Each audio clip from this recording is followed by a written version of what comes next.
Oi, meu nome é Camila e hoje eu vim aqui fazer tipo uma resenha do filme Como Tudo Começou. O filme literalmente conta a história de como tudo começou na Igreja Adventista. Os personagens principais ali, eles são Guilherme Miller, José Bates, Josué, Ciara Preston, Ellen, que passa a ser Ellen White depois, Thiago White e...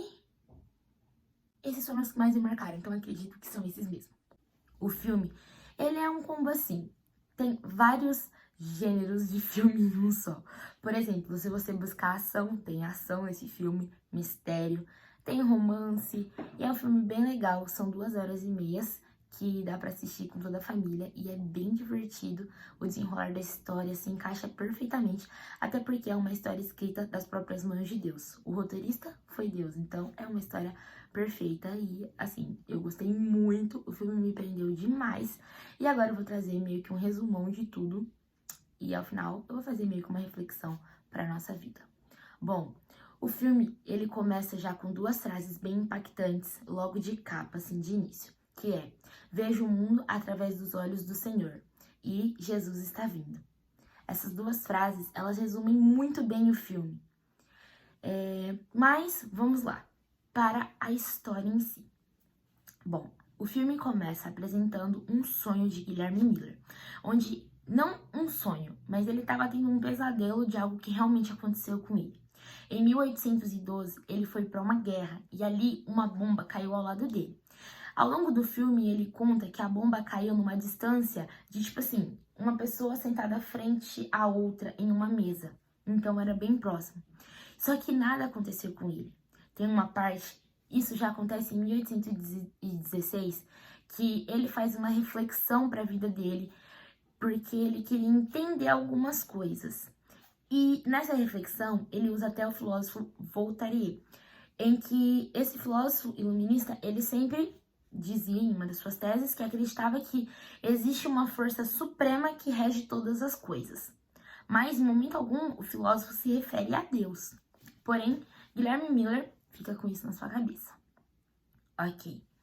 Aí, ele um dia está na igreja e aí não tem ninguém para ler o sermão lá. E aí ele vai ler. E aquele sermão é um divisor de águas para ele. Porque ele já estava com essa pulga atrás da orelha dessa frase desse filósofo.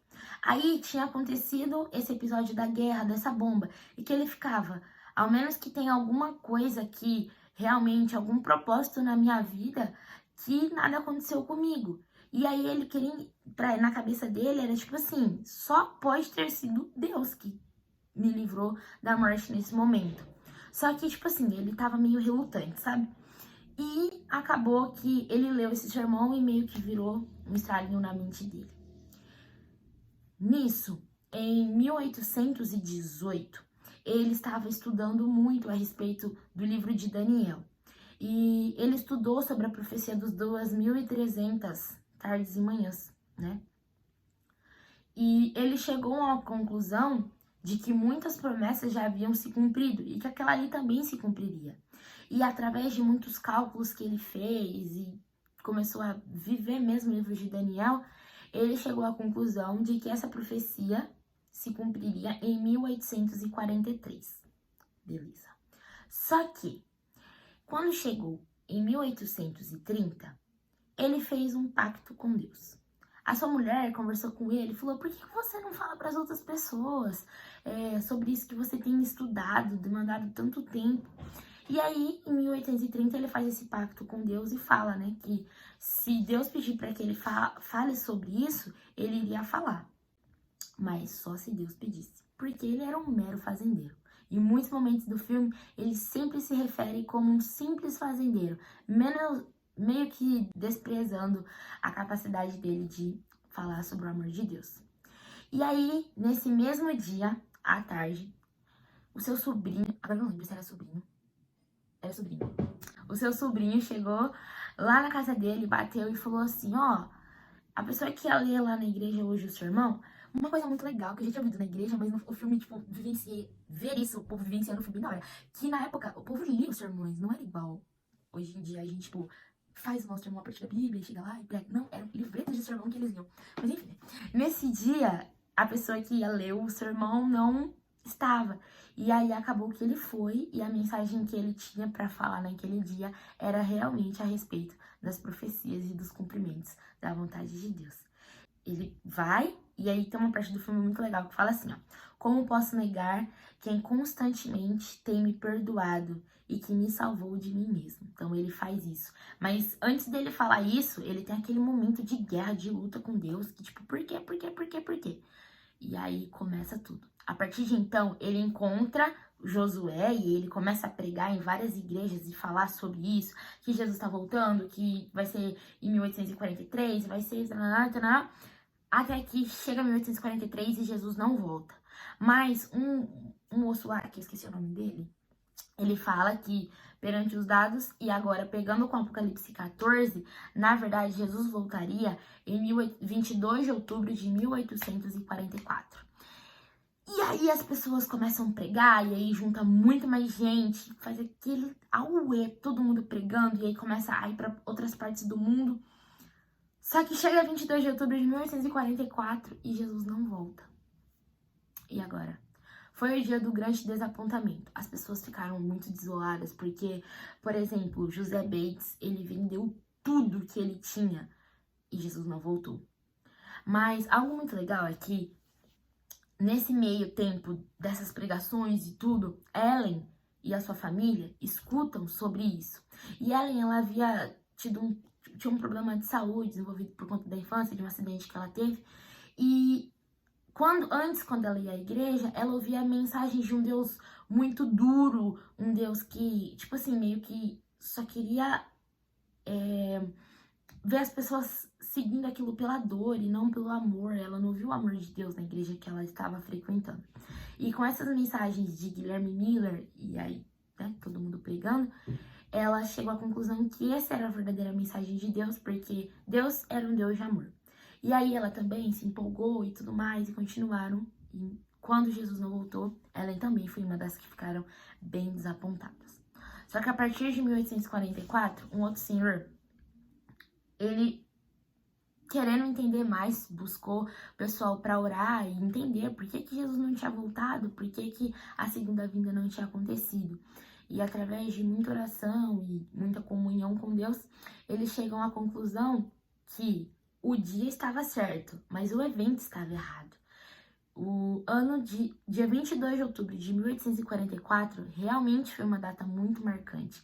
E ainda hoje é uma data marcante para a igreja adventista, porque foi o dia em que o santuário, não o santuário terrestre como entendido por eles, porque assim, eles entendiam que a terra seria purificada, mas foi o santuário celestial que foi purificado.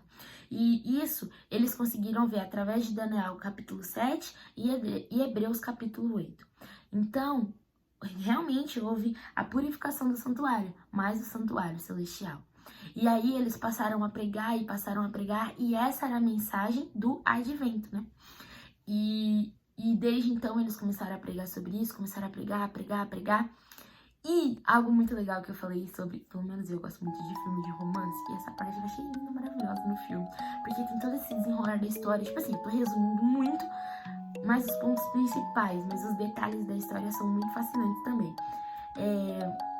Eles faziam muitos jornais impressos para poder disseminar mais rápido essa mensagem tão importante que eles tinham. E aí um dia, Tiago White, ele tá lá, ele era muito empolgado com a obra, e ele encontrou o pai de Ellen nessa gráfica buscando os seus jornaizinhos.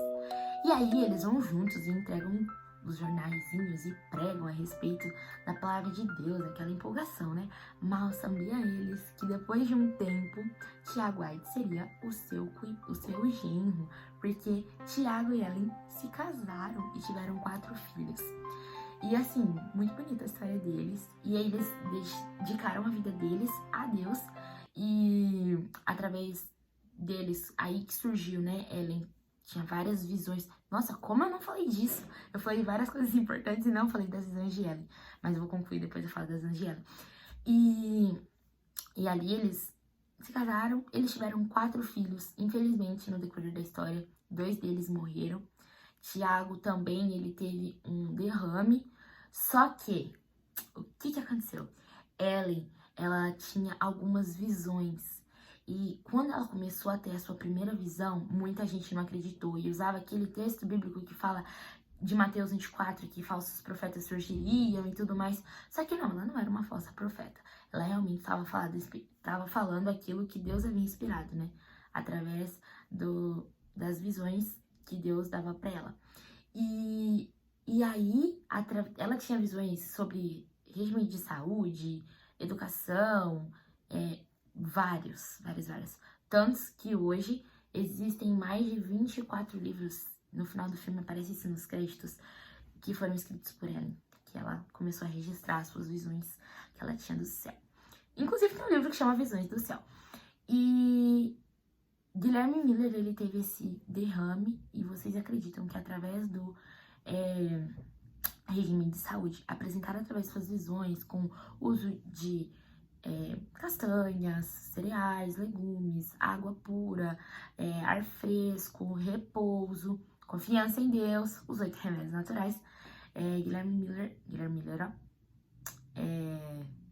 Tiago White, ele se recuperou do derrame e continuou a pregar sobre a palavra de Deus. O filme, ele é assim, perfeito.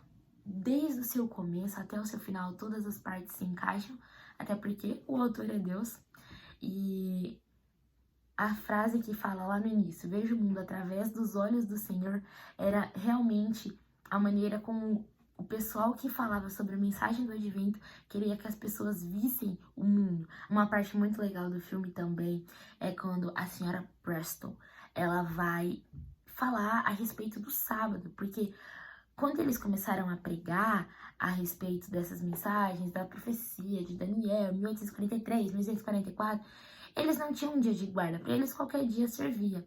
Só que aí a senhora Preston, ela batia firme que não, que existia um dia sim, e que se não fosse esse dia, Deus não tinha falado, lembra-te do dia de sábado, porque o centro dos 10 mandamentos é o mandamento que fala da guarda do sábado. E aí, a partir de então, eles entenderam que realmente o sábado, ele era uma marca especial de que Deus havia feito entre ele e o homem. E aí, a partir de então, eles começam a guardar esse dia santo. E algo muito legal, eu tô falando meio fora da cronologia, mas acho que faz sentido tudo, né? E aí, algo muito legal é que com essas informações surgiu um nome que nós temos hoje. Durante uma conferência, eles quiseram, né, ter uma identidade para quem somos, para quem eles eram. E aí, vários nomes, o povo da verdade, o povo disso, o povo daquilo, só que nada era tão profundo e ao mesmo tempo único. E aí surgiu, por que não colocar as nossas 2 bases, que é a espera, né, o advento de Jesus, e o sábado, que é o dia de guarda estipulado por Deus na Bíblia, nos 10 mandamentos. E aí sim, virou a Igreja Adventista do 7º dia. Algo muito legal da nossa igreja é que ela é uma igreja que realmente surgiu da Bíblia. E surgiu do livro de Daniel. O livro de Daniel, ele tem como o lema do seu livro a frase: Deus está no controle da história.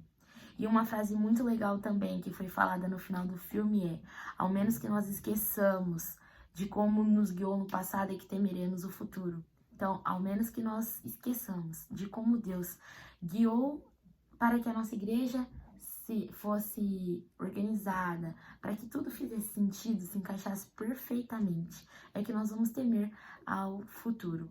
E algo muito legal e muito impactante e importante é saber de que Deus está no controle da nossa história, desde sempre.